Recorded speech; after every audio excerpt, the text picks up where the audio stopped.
Hi everybody and welcome to Storytime with Alex, where we are reading Supernatural Night Terror by John Passarella.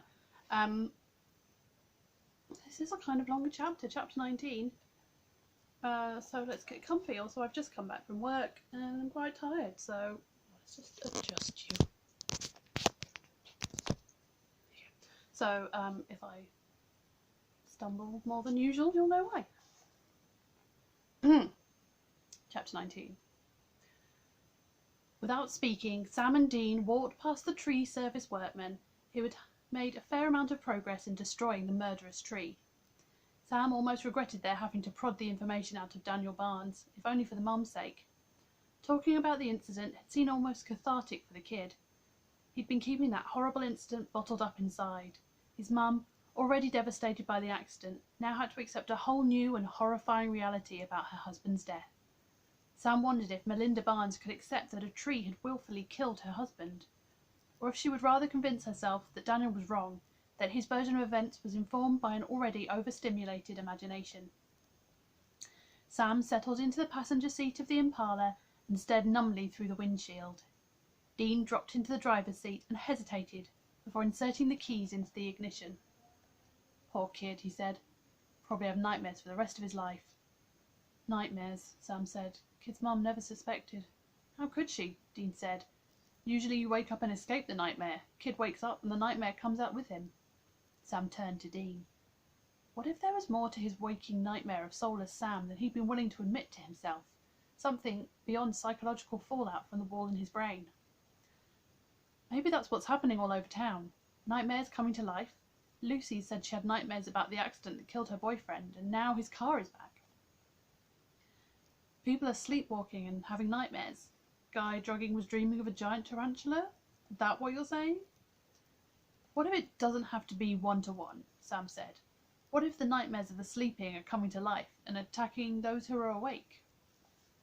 So, Joe Towney, safe in his bed, has a nightmare about a giant tarantula, which then pops into existence near Harvey Dufford's jogging route and slurps him up, essentially.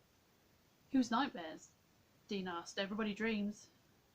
"Judging by last night," Sam said, "only the bad dreams." Sam recalled his own nightmare about soulless Sam. Another nightmare from last night, however brief, that seemed to intrude on reality. But that wasn't the first dream about his soulless doppelganger. He'd had a similar, but normal, for him at least, dream the night before. The second dream had been different. But after Dean woke up unscathed, Sam had convinced himself that he'd imagined the soulless Sam manifestation. Sleep experts called it a false awakening. Dean hadn't been injured by the butcher knife. The bed covers hadn't been sliced or punctured by the blade.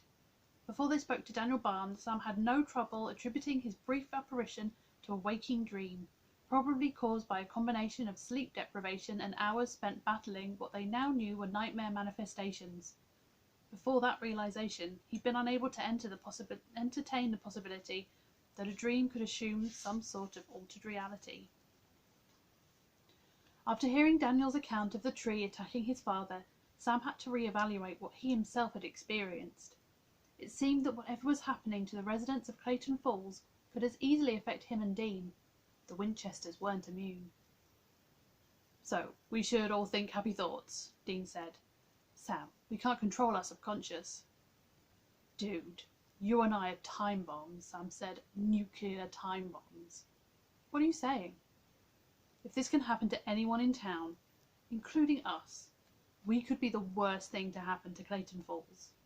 Sam shook his head, appalled by the possibility of their subconscious minds out of control. "If memories of our experiences over the past years work their way into our dreams now, Clayton Falls could be primed for a bloodbath, maybe even an apocalypse." "If you're right," Dean said, "until we fix this, we don't sleep." He started the Impala. The radio was playing Bowie's Changes. "This involves multiple dreamers," Dean said. "How the hell do we pin it down? Maybe we need to figure out why it started." They stopped at CJ's Diner for breakfast. As Dean said, no point trying to figure anything out on an empty stomach. Once again, the place was packed, but the morning turnover rate was impressive, and they were seated in a small corner booth after only about 10 minutes of waiting. Dean ordered what he referred to as the heart attack special, which included fried eggs, bacon and home fries, while Sam asked for cereal and a muffin. Before they even looked at a menu, they each ordered the bottomless cup of coffee. Their server, who introduced herself as Bobby Jean Todd and told them how thrilled she was to meet two honest-to-goodness FBI agents, brought their plates in record time. Around them, many of the townspeople talked in hushed and urgent voices about weird things happening in the night. Sam heard some people say that they had seen zombies who then disappeared into thin air. A few said they'd heard about giant bugs eating people. The other side of these conversations involved those who hadn't witnessed anything bizarre and questioned the sobriety and, in some cases, sanity of those telling the strange tales. Sam was pleasantly surprised that his laptop computer picked up a serviceable Wi-Fi signal from their corner booth. While he ate, he skimmed through news stories on Clayton Falls using sleep and dreams and nightmares as keywords. He got a hit right away, brought up the story and spun the computer around so Dean could read the screen. Place opened about 6 months ago, Sam said. The Restful Sleep Center. They treat sleep disorders, Dean said before finishing his third and final egg. Think they might be creating a few? Mad scientist at work? Sam sipped his coffee and shrugged. Can't rule it out. A portly man with thinning hair entered the diner, carrying a small notebook and, rather than asking to be seated, gravitated towards the more ebullient conversations about the previous night. Sam heard the man introduce himself as Darren Nash, a reporter for the Fremont Ledger, a county newspaper. He then proceeded to ask pointed questions and take voluminous notes. He kept shaking his head in incredulity, but the smile on his face was that of a man who'd just discovered he held a winning lottery ticket in his hand. Press, Sam said. Dean glanced at the man. Bound to happen. But unless he's writing for the Weekly World News, they'll have trouble getting any of this crazy shit past an editor. Dunno, dude, Sam said. Lots of witnesses. I'm not lining up for an interview, Dean said. Besides, I'm done. As he pushed his empty plate away, Bobby Jean arrived at their table, as if magically summoned. Anything else, agents? Just the check, Dean said. Oh, and 2 large coffees to go. Sam directed Dean to the sleep centre, a detached brick building that looked like a modest inn or a slightly upscale motel, while lacking the quaint charm of a bed and breakfast. The sleep centre stood adjacent to a row of shops in a commercial district less than a mile from their motel. The sign mounted on the front wall of the building featured a crescent moon above the words Restful Sleep Center. A second line of text read, Sleep Diagnostics of Clayton Falls. So, this is it? Dean asked, sounding disappointed. You're expecting a creepy old mansion? They could have a hunchback working reception. The receptionist was an attractive young woman with jet black hair styled in a pixie cut, wearing a sleeveless houndstooth dress. She sat behind a semicircular mahogany desk with a raised front panel. Lara Bronick, according to the gold nameplate on her desk, smiled broadly. Welcome to Restful Sleep, she said. Stand corrected, Dean said. Her smile faltered a bit. Excuse me? Not important. Dean removed his FBI credentials from his jacket pocket and showed them to her. Agent Young and Agent Shaw. Need to talk to whoever's in charge. Do you have an appointment? We're not here to sleep, Dean said. Then he added, sotto voce, although a few hours sleep sounds mighty good about now. Sam leaned forward. We're conducting an investigation. Oh, in that case. She consulted a chart on a stand beside her computer keyboard. We're short-staffed at this time of day. I'll see if our administrative director is available. She donned a slim headset with a tiny projecting microphone and pressed an extension button on the top of her phone console. Miss Bissett? There are 2 gentlemen here from the FBI. No, they didn't say. Okay, thank you. She disconnected the call and smiled at them again. She'll be here in a few moments. Please have a seat while you wait. Sam glanced over his shoulder at the luxurious tan leather sofa and bookending chairs along the wall opposite the reception desk. If anything, they looked too damn comfortable. He didn't know about Dean, but if he sat down for more than 10 consecutive seconds, he'd probably fall asleep. Thanks. We'll stand. Dean shot Sam a look that told him he'd had the same thought. Surprised you're open on a Saturday, Sam said to the receptionist. We have patients check in Friday night and check out Saturday, she said. We're closed Sunday and Monday. So this place helps people sleep? Sam asked.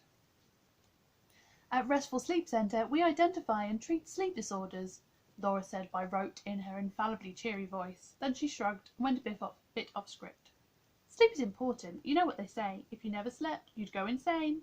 They say that, huh? Sam said. Soulless Sam had gone over a year without sleep. Sam wondered if his soulless self might be considered insane. And if so, could the insanity have been caused by lack of sleep?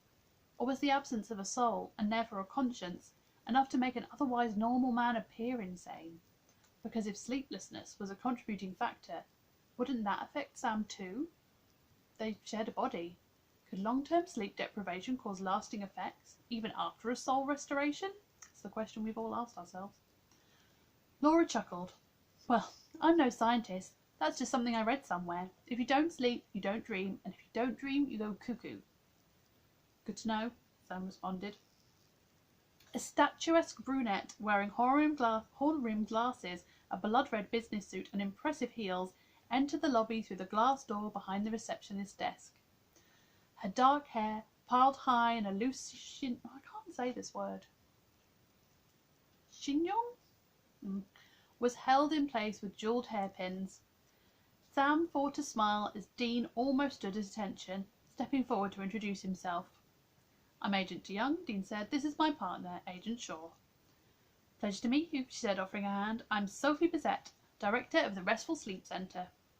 Dean shook her hand and reluctantly, or so it seemed to Sam, stepped aside for Sam to follow suit. I must say, the last thing I expected when I woke up this morning was a visit from the FBI. How may I assist you? It's a matter of Homeland Security, Dean said, his voice hushed. We're investigating a series of strange incidents in Clayton Falls. You are familiar with what's been happening in town, Miss Bissett? The woman glanced briefly at the receptionist, raised her eyebrows and looked back at Dean and Sam. I've heard some unusual rumours, but I didn't give them much credence. Are you saying these things are actually happening? Yes, ma'am. We haven't had anything unusual happen here at Restful Sleep, if that's what you're checking, have we, Laura? Just the same old routine. Of course, our patient records are confidential, the director said. Unless you have a warrant, I won't be able to provide access to... We're not interested in patient records, Sam said. We're more interested in... Is there someone we could speak in private? An office? Dean said, bumbling a bit. Your office? You do have an office, right? Sophie smiled indulgently at Dean. As a matter of fact, I do have an office. Follow me. With pleasure, Dean said, echoing her earlier sentiment and yet sounding decidedly lecherous for a professional environment. As they followed the woman down the hall, Dean held out his arm to slow Sam and whispered, getting a definite hot-for-teacher vibe from this one. Really? I hadn't noticed. No? Aside from when you tripped over your tongue. Oh. Maybe she's luring you into her trap. They picked up their pace and fell in step behind her by the time she motioned them through a doorway into her spacious office. After they were all seated, with the door closed, she asked, private enough? We don't want to cause a panic, Sam said. You see, we're investigating possible terrorist activity here in Clayton Falls. Terrorism? Here? Possibly, Sam said, quickly adding, but more as a potential testing ground for a large-scale attack in a major metropolitan area. Okay, granting that this information is a bit alarming, I still fail to see how Restful Sleep could be involved in your investigation. We suspect a weaponized airborne hallucinogen, Sam continued, but now we believe these incidents are related to sleeping. Ah, comes the dawn. Specifically nightmares, Dean said, and we recently discovered that you treat sleep disorders here. Agent DeYoung, was it? All sleep centres treat sleep disorders. We thought maybe it was more than a coincidence that nightmares seem to trigger these incidents, and there happens to be a sleep centre in town. She folded her hands on a daily planner in the centre of her desk, a prim pose that was no doubt fueling Dean's schoolteacher fantasies. Sleep centres are not that uncommon, she explained. 1 in 15 Americans suffer from sleep apnea. In a town the size of Clayton Falls, we could have close to 1,000 patients for that disorder alone. You must be very busy here, Dean said. Unfortunately, the condition often goes undiagnosed. Do you treat people who have nightmares? Not directly, she said, adjusting her glasses on the bridge of her nose. We don't treat people simply because they may have nightmares. But those who have trouble sleeping may experience loss of breath and anxiety. Some of them stop breathing many times during a single night. Physiological symptoms of distress could potentially trigger bad dreams. But you would have no reason to cause someone to have nightmares. Certainly not, she said indignantly. She took a deep breath to calm herself. Maybe I could assist your investigation better if I understand what you believe is happening. It's complicated, Sam said. Just a theory, Dean added. We believe that somehow nightmares are becoming real. You're joking. We're not sure how this is happening, Sam said. Initially, we suspected a hallucinogen as the sole bioterrorism agent, but several people have been killed by these manifestations. There was something odd about the hit and run, she said. A tragedy, certainly, but not a nightmare. What's odd is that the car vanished after it killed each victim, Dean said. There was more than one? A second one last night. Same car. Multiple witnesses, Sam said, and we, Agent DeYoung and I, witnessed a few bizarre incidents personally last night. And you believe these are somehow connected to nightmares? A boy dreamed a tree outside his bedroom window wanted to kill him, Sam said. He woke up in a panic. His father came into the room and was killed by a tree branch coming through the window. Again, a tragedy, but that could also be a horrible coincidence, she said. There was a violent storm last night. The car involved in the hit and run was destroyed a year ago, Dean said. Now it's back, in mint condition. She patted her hair, tucked a few loose strands behind her ears, and shook her head slightly. I'm not convinced. At least nowhere near as convinced as you two seem to be. But I can offer you a quick tour of our facility to assure you that restful sleep has absolutely no involvement in these so-called terrorist activities, whatever their cause. Sam opened his mouth to decline, but Dean accepted her offer before Sam could get a word out. Resigned, Sam shut his mouth and followed behind as she led them to a few empty patient bedrooms that were orders of magnitude more luxurious than any of the motel rooms they had ever stayed in. Several times Sam caught himself yawning, fighting the desire to curl up on one of the beds and catch a few winks while Dean and the director completed the tour without him. We diagnose and treat a number of common sleep disorders, Sophie Bazette said as they walked through the facility, including obstructive sleep apnea, insomnia, narcolepsy, sleepwalking, and snoring. How? Dean asked. By watching them sleep? Through polysomnograms or sleep studies. Sleep technicians place sensors on the patient. Oh my God, I'm so sorry. I need sleep. I need this clinic. Sleep technicians place sensors on the patient that record brain activity, breathing patterns, heart rate, and body movements. This feedback is monitored throughout the night. The results are then interpreted by our in-house physician and later sent to the patient's referring physician for a consultation. Most sleep studies are concluded in one day, night. What are the treatments? The most common non-surgical treatment is positive airway pressure therapy. The patient wears a mask that converts room air into pressurized air, which keeps the breathing passages open throughout the night. Sometimes weight loss can alleviate a condition, or sleep position modification using cushions or wedges to keep the patient from sleeping on his or her back. So you wouldn't, for instance, inject patients with experimental drugs? Absolutely not. Fascinating stuff, Miss Bazette, Dean said, turning on the charm. Wouldn't mind discussing it in detail over dinner? Perhaps when the crisis is past. Yes, of course, Dean said. Excellent point. He patted his pocket, found one of his FBI business cards, and handed it to her. In case you think of anything that might help our investigation. Anything at all, day or night. Holding the card delicately at the edges between her thumb and forefingers, she flashed Dean a provocative smile. Certainly, Agent DeYoung. Good, Dean said, clearing his throat, and nodded. That's good. Glad I could be of assistance. Let me show you both out. As they walked back to the Impala, Dean said, wouldn't mind studying her sleep. Frowning, he added, wait, that came out like stalker talk. A little bit. Just saying, we clicked. Nothing wrong with that, Dean said, unless you saw a mad scientist laboratory in there that I somehow missed. Dunno, Dean, Sam said. All those sensors on sleeping people. Maybe they're recording nightmares and playing them back later in town. You're not serious. Dean smirked and shook his head. Good one, Dean said. Then his mind drifted back to Sophie, and he whistled appreciatively. Think she lets that hair down after hours? Relax, Dean, son said, grinning. She was humouring you. She was undressing me with her eyes. That had "Don't call me, I'll call you" written all over it. Dean's cell phone rang. Aha, that was fast. He glanced at the display. Crap. Not her? Dean shook his head and took the call. Chief Quinn, checking in, or? The Winchesters climbed into the Impala. Dean waited until he finished the call before starting the engine. Putting his phone away, Dean frowned as he turned the ignition. What was that about? She says we have some explaining to do. Blaming us for this? Who knows? He's in denial about most of it. Can you handle him alone? Why, you got somewhere to be? Someone I should talk to. You want me to guess? Olga Kucharski, Sam said. This started with the Charger, and there have been 2 deadly incidents involving that car. A car that belonged to her dead grandson.